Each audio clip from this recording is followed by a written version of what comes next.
Hero. Quick change, switch gears. 2024. Sheriff Mark Lem is got to make a decision, either run for re-election or do something else. I don't know if you've been asked this before, but I think it's about three. Been asked a lot. Been asked a lot. Just go ahead. Just thoughts and what you might do or what your plans So are. I love being sheriff. I really have no desire to run for anything else. I think if I was writing a movie script, I'd be sheriff for maybe another term or two, and then I'd ride off into the sunset into a nice little career in the private sector, so that I can make some money, so that I can retire. Sure. Do you see but another unfortunately, term? plans what my plans are and what God's plans aren't always the same. Sure. And so I've always just said, look, I want to be where my voice is loudest for God, family, and freedom. And I feel like sheriff is the place right now. If you'd have asked me 15 years ago if I was going to be the sheriff, I'd have said, no. You want to hear God laugh. Tell him your plans. You want to hear God laugh. So look, I don't know. I really don't. I'm not interested in Congress. I'm really not interested in Senate. I don't feel like I would be good at that. And I'll tell you why, is because I believe in doing what is right. Mm-hmm. What they want are people that run the party line.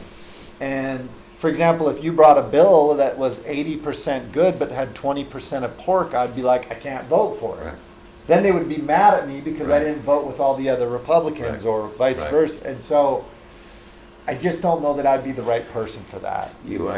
We've chatted about this before. I don't see you as a Congress or Senate playing by Senate rules. I do see you as an executive, wired to be an executive, whether that is governor, just in terms of being the more CEO. That's why Trump was so great. And I'll tell you why. I mean, I'm not interested, or I hadn't thought of governor. I really, I think I could have done well in the race. But here's the problem: is I'm not wealthy.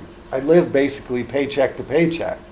And so to run for governor, it's a midterm election. So in the state of Arizona, you can only run for another office in the last year of your term and stay in the job.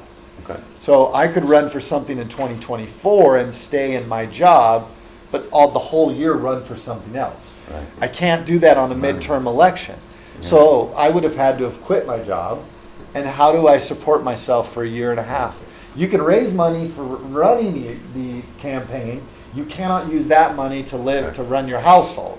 So I wasn't in a place financially on a personal level. Right.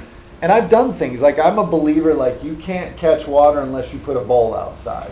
And so I believe in, I've wrote a book. I did American Sheriff Network. I go out and speak. I do these things which hopefully puts me in a different place financially, which will allow me to be in a better place should I feel like I needed to do something different. As a business analyst, which I am, an old business analyst, and I probably might have mentioned this to you, my clinical analysis would be, for you, based on your talent level and age and everything else, is to not run for another term of any government and to enter the private sector. Because there's so much, just ask President Trump, there's so much that you're limited by being in the public sector, and rightly so. 100%. But the exponential possibilities of, let's just say, a Lamb brand as a private citizen, I've talked to you about it. Yeah, that's my end goal. You know, I'd rather get into a consulting position, do something in the private sector and use what I've learned and hopefully help other places, whether politicians or other sheriff's offices, build their brand, and then be able to do things. I think I would be able to do a lot more that way. So do you have we'll any see.